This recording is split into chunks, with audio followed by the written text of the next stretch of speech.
Hey there, this is Bagman85 or Bruce, and today I'm bringing you a game of Domination on Jungle. So, we got lucky and we started off on the C side, which I think is the better side to start off on, just because B is a lot easier to defend and guard and capture when you approach from the C side.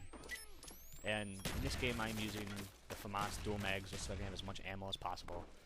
I have Flak Jacket on, Sleight of Hand Pro, and Marathon.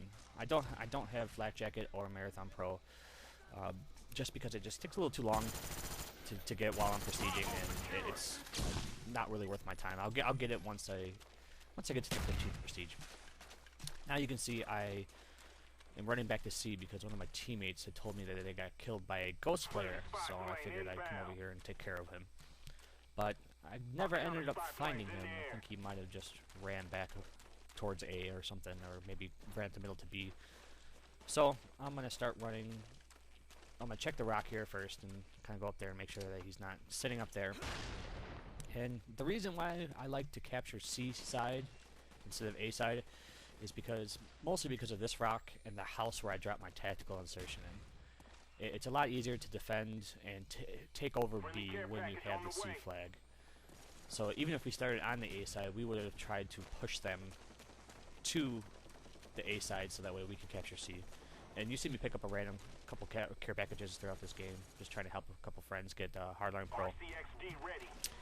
And oh yeah, the reason why I use tactical insertion a lot of times on Domination, it's a lot easier to try to cap B and defend B, especially if you die kind of by B, and that way you're bam right back into the fight and you can take care of anyone that's lingering around.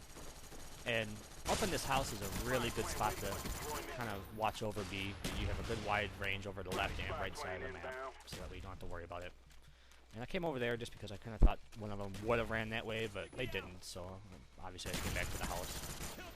And I am running UAV, Napalm Strike, and Helicopter on this one. It's my usual kill streak setup. I just like to do that, like I said before. I'm not a big fan of sitting in my chopper gunner and just going to town, which is a really good thing to do, especially for Domination and objective-based games, just because when you have a really powerful air support in the air, it makes it a lot easier to try to overcap other flags and stuff like that. You lay a lot of, firepower down, and as long as they don't take you down right away, it could be the big make or break of a game.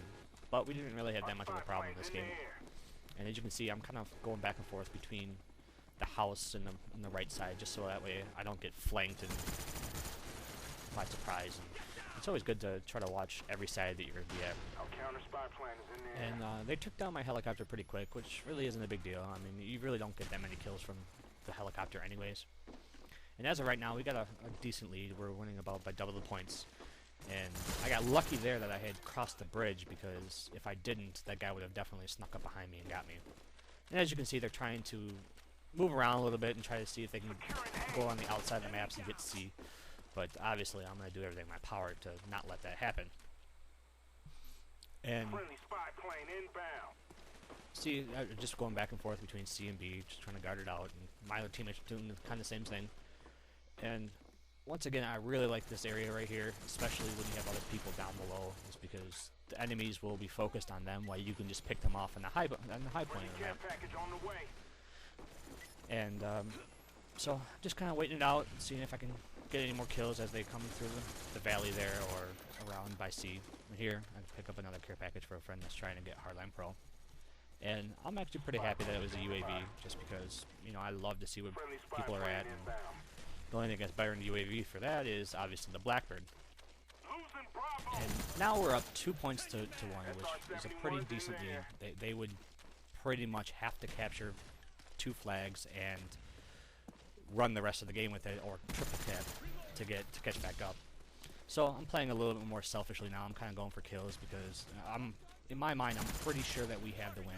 Plus we got a Blackbird up, so I have a really good idea where everybody is. And right there, I got really lucky that I didn't get killed. The guy ran right by me, didn't see me. But hey, I'm not going to complain, especially since I haven't died yet. And another reason why I use the dual mags when I play Domination is I seem to run out of bullets a lot if I don't. The more ammo, the better, and I picked Flak Jacket because Domination it's a pretty good frag fest, especially if you're trying to constantly go and capture B. You know, there's a lot of frags that go in there, a lot of Semtex grenades and stuff like that. So Flak Jacket is probably one of the best perks, I would say, for Domination, so that way you don't get blown up instantly. And now we have triple cap them, and the team doesn't seem like they're really trying to capture flag now. It looks like that we've really broken their spirit. They're not really trying to get stuff, or either that or they just can't. And so I'm going to take as full advantage of this Blackbird as I can. I'm going to hunt down the people that are by themselves and kind of just walking randomly around the map. And see, there's a perfect example of the Flak Jacket. I was not worried when I saw him through that Semtex. I kind of walked into it a little bit, knowing that it wasn't going to kill me at that range. So now I know that they're spawning back by that little puddle lake back there in the temple, so I'm going to kind of use this box as cover, so that way only a little bit of my head is showing, and I can still see their full bodies. And then I heard the dogs coming in the Huey, so I knew that it's going to be really hard for people to try to sneak up on me and kill me like that. So I'm just kind of running around, sprinting, just get as many kills as possible before the game ends. As you can see, the game's at 157 to 63. There's little to any chance that we're going to end up losing this game. So I feel comfortable enough where I can just run around the map and get as many kills as I can. Now, the reason why I'm running over here isn't any strategic points. A buddy of mine on the team says, hey, you know, I just dropped 2 care packages. Would you mind coming around getting them? Like, yeah, sure, why not? And by the time I get there, one person already took another one. And I just saved my buddy to me there and grabbed that UAV, help out a friend, save a friend, and now we got a UAV. And as you can see, they're not really trying to take down this Huey either, which I'm not quite sure why, but maybe they just pretty much have given up at this point in time, trying to save their KD so that way they won't lose so much. And also too, as you can see, I have yet to die, and I do end up going the entire match without dying. I think I go 34, 35, and 0, and it's one of my better Domination games, and it's nice to get those flawless games every once in a while to make nice YouTube clips and stuff like that. So, let me know how you liked it, and give me a thumbs up if you get the chance. Thanks. Bye. That's how it's done. Good job, team.